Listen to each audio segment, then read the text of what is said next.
পূর্বাজ লাইফস্টাইলে নতুন আর একটা ব্লগে আপনাদের স্বাগত জানিয়ে আজকের ব্লগটা শুরু করছি।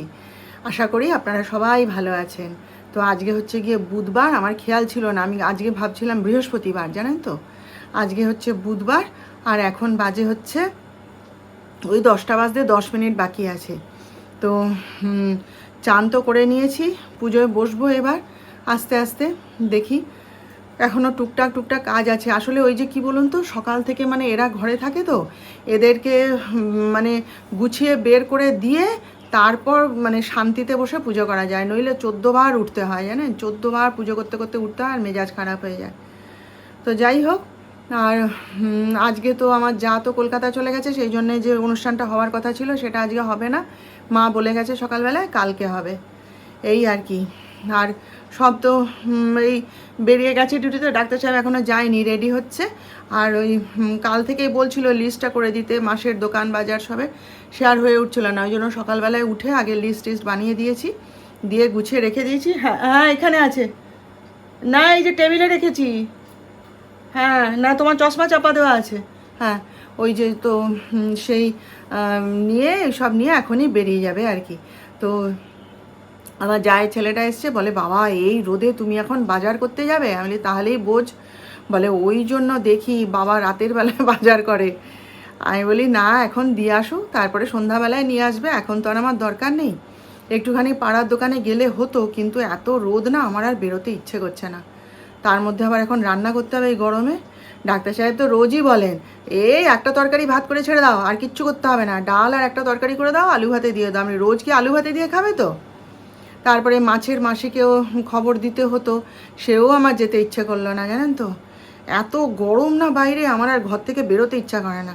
আর বেরোনো মানে তো সেই মানে কি বলুন তো, সেই বলয় বাজিয়ে বাক্স সাজিয়ে যেতে হবে, আমার আর ভাল লাগে না। দেখি কালকে সন্ধ্যা দিয়ে এলে বলবো একটু খবর দিতে, যদি পারে ভালো, নইলে আমি যাব কালকে, আর পারি না। তো যাই হোক, চলুন তাহলে কাজকর্ম শুরু করি, আপনারা সঙ্গে থাকুন, দেখতে থাকুন। এখন দুধটা ফুটিয়ে নিলাম সবার আগে। এই যে মদন এখন ভয়ের চোটে মনে হয় তাড়াতাড়ি দুধটা দিয়ে যায় একদম, ওই জন্য পুজো করতে বসেছিলাম, বসে আবার উঠে এলাম, এসে দুধটা ফুটালাম। ডাক্তার সাহেব বলছিলেন আমি ফুটিয়ে দেবো, আমি না তুমি খাও, আমি করে নিচ্ছি। সেদিনকে ওই যে দুধটা কেটে গেছে না, তারপরে মাকে বলে দিয়েছি যে এরকম দুধ কেটে গেছে জানো। তখন মা বলে হ্যাঁ আমাদেরও উপরে 1 কিলো দুধ দিয়েছিল, সেটাও কেটে গেছে। আমি দেখো তাহলে।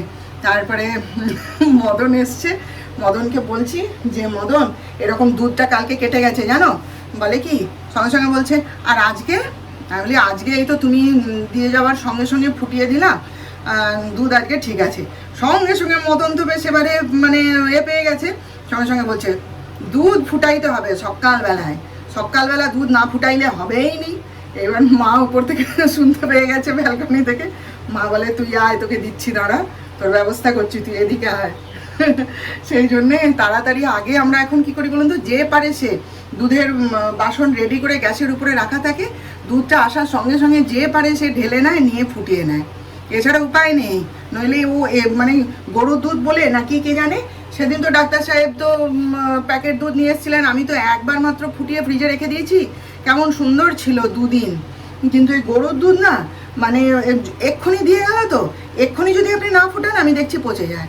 আসলে ডাক্তার সাহেব বলে কোন সকালে ও গরুর দুধ দুইয়ে নিয়ে আসে, তো অতক্ষণ ধরে এই ক্যানের মধ্যে থাকে, ওই জন্য মনে হয় পচে যায়। সে যাই হোক, দুধটা ফুটানো হয়ে গেছে, এটা একটা শান্তি। বাবা দুধটা যদি সারাদিন ওরা খেতে না পারে না, আমার ভীষণ গায়ের মধ্যে কচকচ করে, জানেন তো। দিয়ে যাই হোক, এবার পুজোটা সেরে নিই চলুন, তারপর অন্য কথা। একটু জল দিয়ে এলাম, জানেন তো। আমাকে সন্ধ্যাদি 2 দিন আগেই বলছিল যে বৌদি গাছে একটা জবা ফুল ফুটেছিল, আপনি তোলেননি, আর জল নেই, গাছ শুকিয়ে গেছে। তারপরে না আমার আর খেয়াল নেই, জানেন তো। 7টা কাজে ব্যস্ত থাকি ভাই, এত কি খেয়াল থাকে বলুন তো। তারপরে ডাক্তার সাহেবও যায়নি কি বলে বাগানে আজ কদিন ধরে, ফলে না এখন একটু মনে পড়লো ওই মা সকালবেলায় ওদের উপরে ছাতে যে গাছগুলো আছে সেই গাছের কটা ফুল আমাকে তুলে দিয়ে যাচ্ছে। কেন জানি না, কিসের জন্য জানি না, মায়ের ইচ্ছে হয়েছে, মা দিয়ে যাচ্ছে। ঠাকুর থানে পুজো করতে আসে, এসে আমাকে প্যাকেটে করে কটা ফুল দিয়ে যায়। আমি বলিনি মাকে দিতে, মা ওরা মাঝে মাঝেই দিয়ে যায়। তো সেই ফুলটা ঠাকুরের পায়ে দিতে গিয়ে হঠাৎ মনে পড়লো যে আরে আমার গাছগুলো তো দেখে আসা হয়নি আজ অনেক দিন, আমি যাইনি তো। তাই এই পুজো করে উঠে জলখাবারটা খেলাম, প্রচুর খিদে পেয়েছিল। জলখাবারটা খেয়ে রান্নাটা বসানোর আগে আমি বলি যে একটুখানি গাছগুলো দেখে আসি তো। বাবা গিয়ে দেখি আমার গাছগুলো সব মরা কাঠ হয়ে গেছে, জানেন তো, জলের অভাবে কি অবস্থা তাদের। দৌড়ে এসে আমি আগে জল বালতি করে সমস্ত ভর্তি করে করে একদম টপ ভর্তি করে জল দিয়ে এসেছি।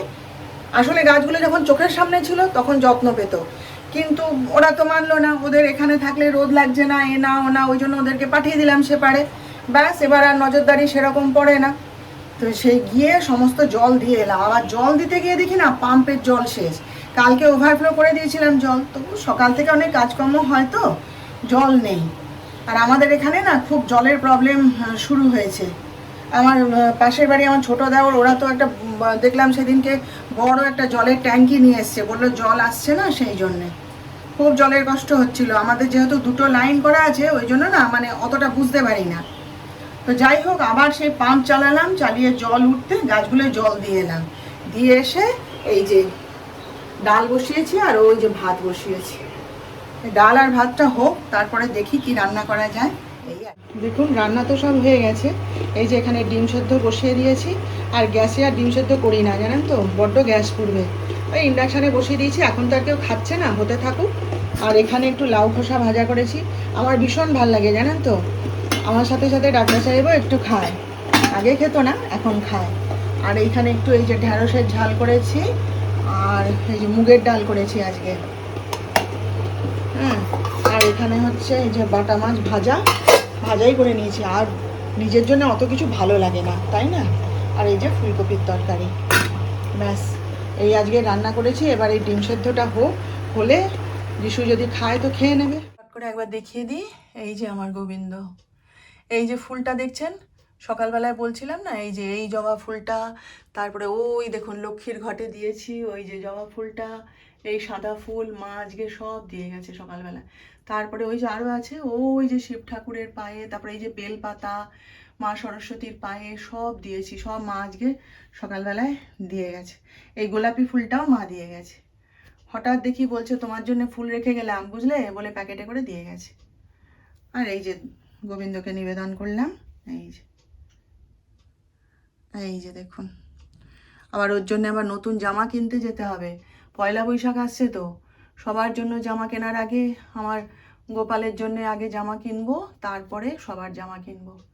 ওর জামা কেনা দিয়ে শুরু করব, বলুন তো। চলুন, হ্যাঁ এবারে খাওয়া দাওয়া সেরে নিই। বন্ধুরা, তো এই যে সন্ধ্যার জলখাবারে পোহা বানালাম আমার আর যিশুর জন্যে। ডাক্তার সাহেব তো দোকান বাজার নামিয়ে দিয়ে আবার বেরিয়ে চলে গেল, সব ফোনের পর ফোন আসছিল।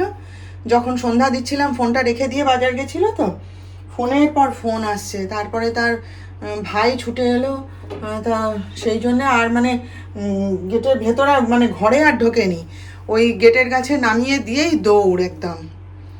তো চলুন এগুলো এটা খেয়ে নিই মা বেটা আগে, তারপরে চাটা বানাবো। তারপর আবার ওই সব দোকান বাজার সব গুছিয়ে তুলতে হবে, এখন অনেক কাজ। চলুন, হ্যাঁ পরে কথা হবে আপনাদের। সাগর তিওয়ারির ব্লগ দেখেন, প্যারানর্মাল অ্যাক্টিভিটির উপরে কাজ করে। আমার না খুব ভালো লাগে, আমি দেখি ওর ব্লগটা, হ্যাঁ ভীষণভাবে আমি ফলো করি। তো আজকে একটা ব্লগ দেখছিলাম, যে ব্লগে হচ্ছে সেই ওর কুকুর সিম্বাকে নিয়ে গেছে সেই গঙ্গার ঘাটে, সেখানে গিয়ে ওইরকম মানে করছে আর কি, তো সার্চ করছে। তো দেখছি না কুকুরটা নাকি, ও কুকুর নাকি আত্মা দেখলে বা কোনো কিছু দেখলে সে নাকি ওরকম চিৎকার করে, মানে দেখতে পেল। তো সে ওর কুকুরটাকেও দেখছি, হঠাৎ কীরকম দেখবেন যে ভিডিওটা করেছে, সে কুকুরটা হঠাৎ কী দেখে দেখে যেন চিৎকার করছে, আর ওরা কুকুরটাকে ফলো করছে, সে দেখাচ্ছে পুরো আর কি। তাই আমি ডাক্তার সাহেবকে বলছি যে কুকুর যদি প্রেতাত্মার উপস্থিতি বুঝতে পারে, তাহলে বলে যে কুকুর নাকি জানিয়ে দেয় যে এখানে কেউ আছে বা কিছু আছে, সেই জন্য ওই প্রেতাত্মার খোঁজে ও নিজের কুকুরকে নিয়ে গেছে। আমি তাই ডাক্তার সাহেবকে বলছি, তাহলে ওদের কুকুরটা যে ছাড়া থাকে সারা রাত যে চিৎকার করে, তাহলে ও কি প্রেতাত্মা দেখতে পায় আমাদের বাড়ির চারপাশে? ডাক্তার সাহেব বলেন হ্যাঁ দেখতে পায়, আমাদের বাড়ির চারপাশে যেসব আত্মারা রয়েছে, বদ আত্মা ও তাদের সব দেখতে পায় আর চিৎকার করে সারা রাত। আমার খুব ভালো লাগে জানেন তো, মানে খুব ইন্টারেস্ট পাই আমি আমি ওর প্রতিটা ভিডিওই আমি ফলো করি। আপনারাও দেখবেন, যদি না দেখে থাকেন, খুব ভালো লাগে আমার। আগে জানেন, অনেক বছর আগেকার কথা বলছি, তখন তো আমাদের বাড়ি এরকম ছিল না। তখন পুরোনো দিনের বাড়ি, আমার শ্বশুরের করা বাড়ি ছিল তখন। আর তখন আমাদের বাড়ির চারিদিকে এত লোকজনও ছিল না। পরে যেমন বাড়িটা ভেঙে নতুন করে করা হয়েছে আবার, তো তখন আমাদের বাড়ির চারপাশে এত লোকজনও ছিল না, এত বাড়ি ঘর দোর ছিল না। আর আমাদের বাড়ির পিছন দিকটা না জঙ্গল ছিল, সেখানে পুকুর ধারে বিরাট বড় বাঁশ বাগান ছিল, জানেন তো। বাঁশ বাগানে কি বলে, বাঁশ ঝাড় বলে, ওই আর কি, বিশাল বড় বাঁশ ঝাড় ছিল তার। আর ওই পুকুর ছিল, আর তার চারপাশ দিয়ে, তখন তো সে পাশটা পরিষ্কার পরিচ্ছন্ন করা ছিল না, জঙ্গল চারিদিকে। হ্যাঁ, আর ওইরকম অন্ধকার ঘুটঘুটে, আর ওখানে কোনো আলো ঠালো ছিল না। এখন যেমন বাগান টাগান করা হয়েছে, আলোয় আলো হয়ে আছে চারিদিক, এখন আর কোনো ভয় টয় নেই, কিন্তু তখন ওরকম ছিল না। আর আমার শ্বশুরের করা সে পুরনো বাড়ি ছিল। তারপরে তো এই কি বলে, এই পোর্শনটা এত ভাড়া দেওয়া ছিল। আর আমি তো ওই বলেছিলাম তো আপনাদের যে ওই যেটা আমার ঠাকুর ঘর, ওই একটা ঘর নিয়ে পায়খানা বাথরুম, আমি থাকতাম নিচের তলাটায়, আর এপাশে ভাড়া থাকতো। তারপর ভাড়া তুলে দেওয়ার পর আমরা তো আর মানে তখন আর বাড়ি টাড়ি ঠিক করা হয়নি। ভাড়া তুলে দেওয়ার পর আমরা সেইভাবেই ঘরের ভেতর ঢুকে গেছিলাম, যে পরে ঠিক করা হবে, পরে সব একবারে ভেঙে ঠেঙে ঠিক করা।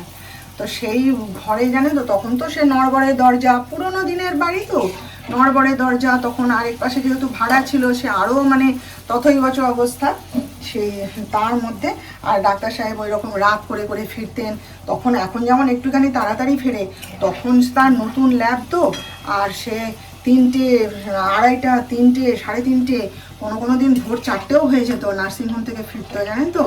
তারপরে ডাক্তার সাহেবের একটু বেড়াতে যাওয়ার নেশা, বেড়াতে চলে যেত।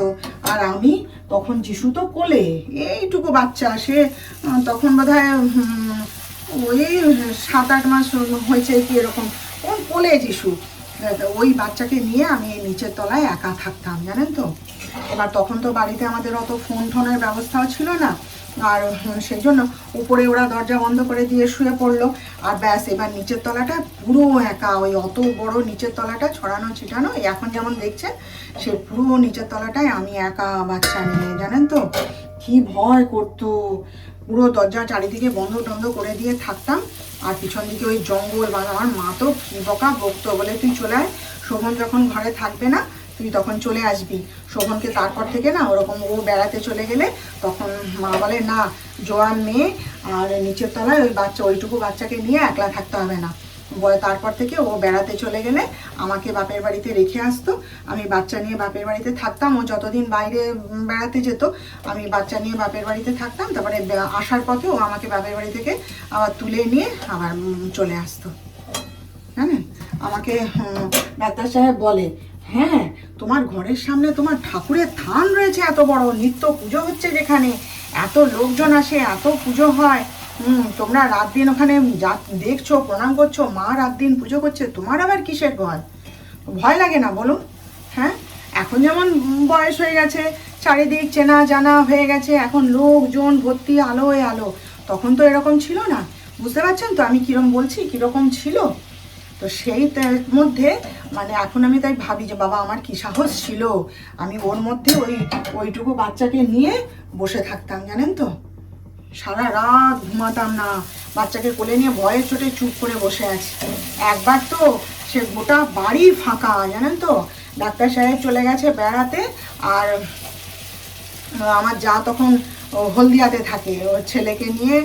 তারপরে অজুও সেখানে চলে গেছে, আমার দেওরও। আর মা গেছে খুকুর বাড়ি, মানে আমার ননদের বাড়ি দুর্গাপুরে, তখন ওরা থাকতো, সেইখানে চলে গেছে। এবার ডাক্তার সাহেবের সেদিনকে কলকাতা থেকে মানে ফেরার কথা ছিল, ফিরতে পারেনি। ও আমার মাসির বাড়িতে না কোথায় রয়ে গেছিলো, আমার বড় মাসির বাড়িতে, ও ফিরতে পারেনি। আর ওই সারা রাত ওই অত বড় বাড়িতে, চিন্তা করুন, উপর নিচ সব মানে ফাঁকা, আমি ওই একা ওই বাচ্চাকে নিয়ে ছিলাম। পরের দিন উঠে আমার খুড়ো শ্বশুর ডাকছে, বৌমা তুমি ঠিক আছো? বৌমা, ভীমু কখন আসবে? চিন্তা করুন আমার কীরকম সাহস ছিল। হ্যাঁ, আর এখন আমার কি ভয় করে, কালকে বললাম না, পাতার মস মস আওয়াজ হলেই আমার ভয় করে, কি ভয় করে। তো এইসব নিয়ে আজকে সন্ধ্যাবেলাতে আলোচনা হচ্ছিল, বুঝলেন তো, তাই আপনাদেরকে বললাম। এখন আমাদের রাতের খাবার এই যে লুচি আর এই যে ছোলার ডাল। আজকে আমিও একটু লুচি খাবো। তো দেখি আমি একটু বেগুন ভাজা করে নেবো, এখনও করা হয়নি, ওদের আগে খেতে দিয়ে দিই, তারপর নিজের জন্য। রান্না করতে করতে তো অনেক গল্প করলাম আপনাদের সাথে। তো কেমন লাগলো জানাবেন আজকের ভিডিওটা। তাহলে আজকের মতন এখানেই রেখে দিলাম। এবার আমরা খাওয়া দাওয়া সারি, এখন বাজে হচ্ছে 10:30। তো চলুন, কালকে আবার আমাদের দেখা হবে নতুন ব্লগে, নতুন বিষয় নিয়ে অনেক হাসি মজা করব, গল্প করব আবার আপনাদের সাথে। ততক্ষণ আপনারা সবাই ভালো থাকবেন। আর আমার আজকের ভিডিওটা ভালো লেগে থাকলে প্লিজ একটা লাইক, শেয়ার ও সাবস্ক্রাইব অবশ্য করে দেবেন।